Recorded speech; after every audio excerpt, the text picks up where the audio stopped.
नहमदुहु व नुसल्ली अला रसूलिल करीम अम्मा बाद फ़ाउज़ु बिल्लाहि मिनश शैतानिर रजीम बिस्मिल्लाहिर रहमानिर रहीम। अस्सलामु अलैकुम व रहमतुल्लाहि व बरकातुहू। उम्मीद है आप तमाम बाखैरियत होंगे और अल्लाह आपको अपने हिफ्ज़ व अमान में रखे। देखिए दोस्तों, आजकल जो एक बहुत आम सा सवाल जो हर कोई जिसका जवाब जानना चाहता है कि वली अल्लाह कौन होते हैं और उनको कैसे पहचाना जाए। कासिम अली शाह के एक फ़ेसबुक पेज से मैंने ये कुछ स्क्रीनशॉट्स उठाए थे, मैं आपके साथ साझा करना चाहती हूँ, जिसमें उन्होंने बताया है कि मोहतरम सरफराज शाह साहब ने वली अल्लाह की जो हम तक बात पहुँचाने की कोशिश की है उसको समझने की कोशिश करिएगा। सवाल है कि वली अल्लाह की पहचान क्या है। क्या वली अल्लाह को अपनी विलायत का इल्म हो जाता है और हमें कैसे इल्म होगा कि वो अल्लाह का वली है। तो जवाब, मोहतरम सरफराज शाह साहब ने वली अल्लाह को एहसास होता है कि वो वली अल्लाह है, लेकिन इसको भूले से भी ये गुमान नहीं होता कि वो साहिब इल्म है। मैं अक्सर ये बात करता हूँ कि वली अल्लाह दो तरह के झूठ में छुपा होता है। वो दो झूठ के दरमियान सैंडविच होता है।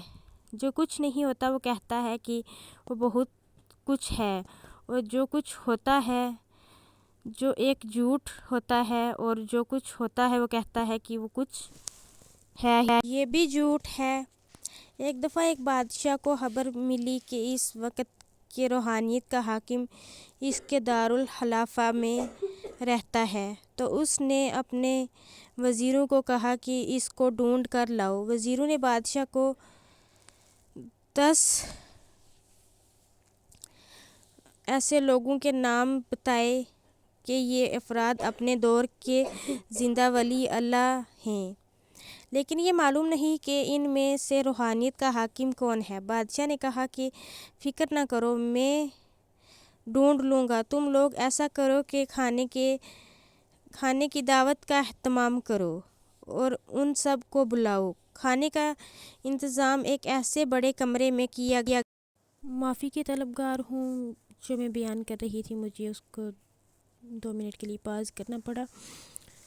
मैं बता रही हूँ कि कुरान मजीद में अल्लाह ताला ने औलिया की फ़जीलत बयान करते हुए फ़रमाया है कि अला इन्ना औलिया ला खौफुन अलैहिम व लहुम यहज़नून, यानी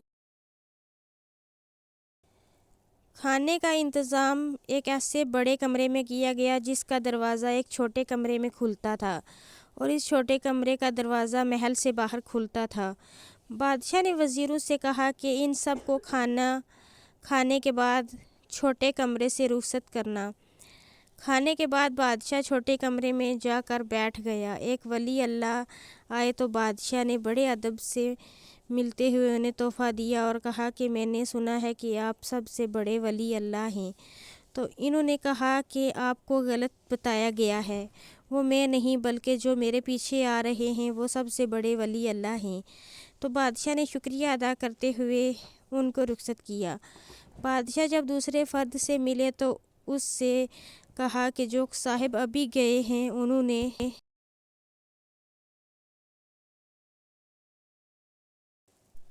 उन्होंने कहा है कि आप एक बहुत बड़े वली अल्लाह हैं।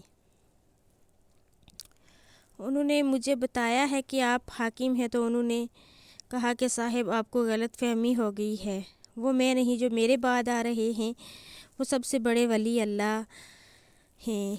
इसी तरह हर फ़र्द ये कहकर चले गए कि जो आखिरी फ़र्द रह गए। बादशाह ने कहा कि सब आपके बारे में कह गए हैं कि आप सबसे बड़े वली अल्लाह हैं। तो उन्होंने कहा कि वो सब आपको चकमा दे गए हैं। मैं वो नहीं हूँ जिनको आपने सबसे पहले रुखसत किया था, वो सबसे बड़े हाकिम थे। तो बात ये है कि जब कोई वली अल्लाह अपने आप को साहिब इल्म समझने लगे तो सब कुछ खो देता है। तो विलायत का तो पता चल जाता है, लेकिन ये गुमान नहीं होता कि मैं साहिब इल्म हूँ। इस राह में एक और बड़ी बात ये है कि जिसको ये इंतज़ार रहा कि मुझे कब کیا ملے گا، تو اسے کبھی کچھ نہ ملا۔ اور جس نے اپنے رب کو صرف اس لیے پکارا کہ وہ رب ہے، تو اس کو سب کچھ عطا ہو گیا۔ جو آپ نے پوچھا ہے کہ ولی اللہ کو کیسے پہچانے، تو اس کے دو ٹیسٹ ہیں۔ ایک تو یہ کہ جب آپ کسی صاحب علم کے پاس جا بیٹھتے ہیں، کیونکہ وہ رب کو پکارتا ہے اور اس کے ذکر میں مصروف رہتا ہے، تو آپ جب بھی اس کے پاس بیٹھیں گے تو آپ کو سکون ملے گا۔ یہ کلام الہی کا اعجاز ہے کہ آپ کو ان کے پاس بیٹھ کر سکون ملتا ہے۔ دوسرا، آپ کو محسوس ہوگا کہ جو دنیاوی فکریں، پریشانیاں اور بغض وغیرہ بہت ساری چیزیں ہیں، ان کا بوجھ آپ کے کندھوں سے اتر گیا ہوگا۔ تیسری چیز یہ کہ آپ کو اس انسان میں عجیب سی کشش محسوس ہوگی، آپ کا دل چاہے گا آپ اس کے پاس بار بار جائیں۔ اس کشش کی وجہ وہ شخصیت نہیں بلکہ کلام الہی ہے۔ دوسرا ٹیسٹ یہ ہے کہ آپ جب اس آدمی سے بار بار ملتے ہیں تو وہ آپ کو نصیحت نہیں کرتا کہ آپ نیک ہو جائیں، بلکہ حیران کن طریقے سے آپ نیکی کی طرف مائل ہو جاتے ہیں، یعنی خود بخود آپ نیکی کرنے کی خواہش کرتے ہیں۔ یہ ولی اللہ کی نشانی ہے۔ مجھے نہیں معلوم آپ میری اس بات پہ کتنا یقین کر سکتے ہیں، لیکن جو میں اپنے تجربات کی بنا پر بتا رہی ہوں وہ یہ کہ جس نے دنیا چھوڑ دی، تقوی اور پرہیزگاری اختیار کر لی، اللہ کی راہ میں سخاوت والا راستہ اختیار کر لیا، خود بھوکا رہ کر دوسروں کو کھلایا، اپنی تنگی دیکھ کر، پریشانی، دکھ، مصیبت دیکھ کر دوسروں کے لیے اچھا سوچا، دوسروں کو اچھی رائے دی، تو وہ ولی اللہ کہلائے گا۔ میں اس کے بارے میں تفصیلاً تو کچھ نہیں جانتی، لیکن جہاں تک میں نے سنا ہے، جہاں تک میں نے دیکھا ہے، میرے تجربات یہی کہتے ہیں کہ ولی اللہ، تقوی، پرہیزگاری، دنیا چھوڑ دینے والے کو ولی اللہ مانا جائے تو یہ کوئی غلط بات نہیں ہوگی۔ باقی معذرت چاہوں گی، میری اس ویڈیو میں بہت سارے کٹس آئے ہیں، بہت سے الفاظ بولنے میں میری غلطیاں ہوئی ہیں۔ آپ مجھے میری ان باتوں کو درگزر کر کے جو میں نے کہا ہے اس پہ تھوڑا بہت غور کرنے کی کوشش کریں گے۔